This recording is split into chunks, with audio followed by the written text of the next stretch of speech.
શું તમે કોર્નમાંથી કંઈક નવી રેસીપી બનાવવા જઈ રહ્યા છો અને બહુ જ ટેસ્ટી ને ઓછા તેલમાં બનાવી છે? તો આજે આપણે બનાવ્યું છે ચીઝ કોર્ન અપ્પમ. તો ચલો બનાવવાની શરૂઆત કરી દઈએ. જોઈ લઈએ આપણી રેસીપી. આપણે 2 કપ મકાઈ લીધી છે, જે મિક્સિંગ બાઉલમાં એડ કરી દઈશું ક્રશ કરીને. આપણે ઇક્વલ પ્રોપોર્શનમાં બટેટા લીધા છે, બોઇલ કરી અને મેશ કરી લીધા છે. હવે આપણે આમાં નાનું કેપ્સિકમ લીધું છે ચોપ કરીને. સાથે જ આપણે હવે આમાં ચીલી પેસ્ટ એડ કરશું. આપણા સ્વાદ અનુસાર એડ કરવાની છે.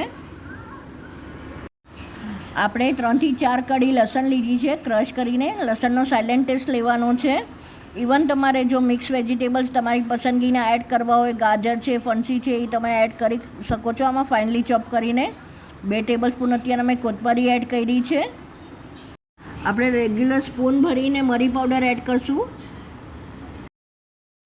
1 ટેબલસ્પૂન ચીલી ફ્લેક્સ.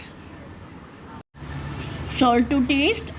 સંભાળીને નાખવાનું છે મીઠું, કેમ કે આપણે આમાં ચીઝ બી એડ કરવાના છીએ.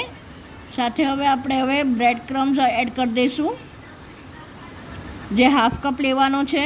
અને એ આપણા મોઇસ્ચર ઉપર છે, બટેટાનું કેટલું ઢીલું છે એ પ્રમાણે યુઝ કરવાનું છે. બ્રેડ ક્રમ્સ પ્રોપર મિક્સ કરી લઈએ. તો આપણું મિક્સર એકદમ રેડી થઈ ગયું છે. બહુ સોગી બી નથી થયું, પણ આપણે પાછું એને અડધો કલાક ફ્રીઝમાં મૂકી દઈશું. ત્યાં સુધીમાં આપણે ચીઝ સોસ બનાવી લઈએ.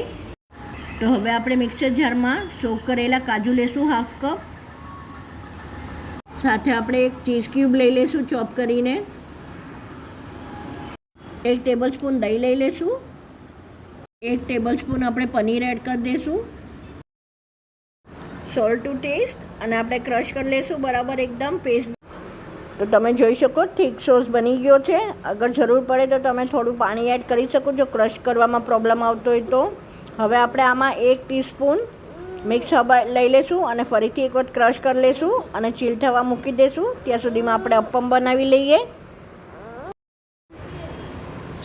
તો બધું જ પ્રોપર એકદમ મિક્સ થઈ ગયું છે અને જરા પણ સ્ટીકી નથી.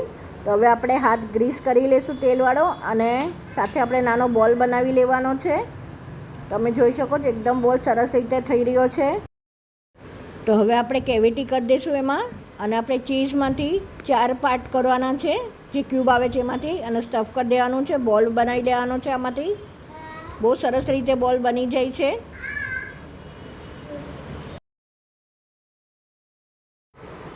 તો તમે જોઈ શકો છો આપણો બોલ રેડી છે, ક્યાંયથી પણ ક્રેક નથી. તો બસ આવી રીતે જ આપણે બધા જ ચીઝ અપ્પમ બનાવી લઈશું.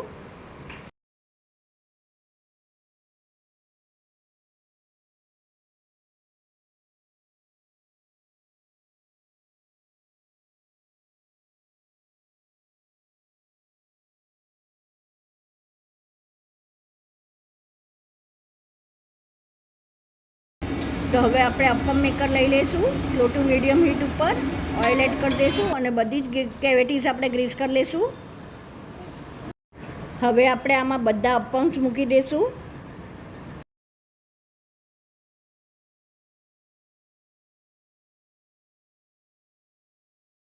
તો આપણા બધા અપ્પમ સેટ થઈ ગયા છે. તો લીડ લગાવીને અને થવા દઈશું અપ્પમને. તો આપણો પહેલો બેચ બની ગયો છે, જે વિડીયો સ્ટોપ થઈ ગયો હતો. આ સેકન્ડ બેચ છે. હવે આપણે આને ફેરવતા શેકી લેશું. તમે જોઈ શકો છો બહુ જ સરસ ગોલ્ડન બનતા ટેસ્ટ થઈ ગયા છે. તો ચલો રેડી છે. તો સર્વ કરી દઈએ સાથે સાથે. તો સર્વ થઈને રેડી છે મારા ચીઝ કોર્ન અપ્પમ. બહુ ટેસ્ટી બન્યા છે. વિથ ચીલ્ડ ચીઝ સોસ સાથે મેં સર્વ કર્યા છે. ઇવન આપણે એક તોડીને પણ જોઈ લઈએ. ફૂલ ચીઝી કોર્ન અપ્પમ બન્યા છે. આઈ વિશ તમને મારી આ રેસીપી ગમી હશે. ગમી હોય તો લાઈક, શેર અને સબસ્ક્રાઈબ કરવાનું ન ભૂલતા.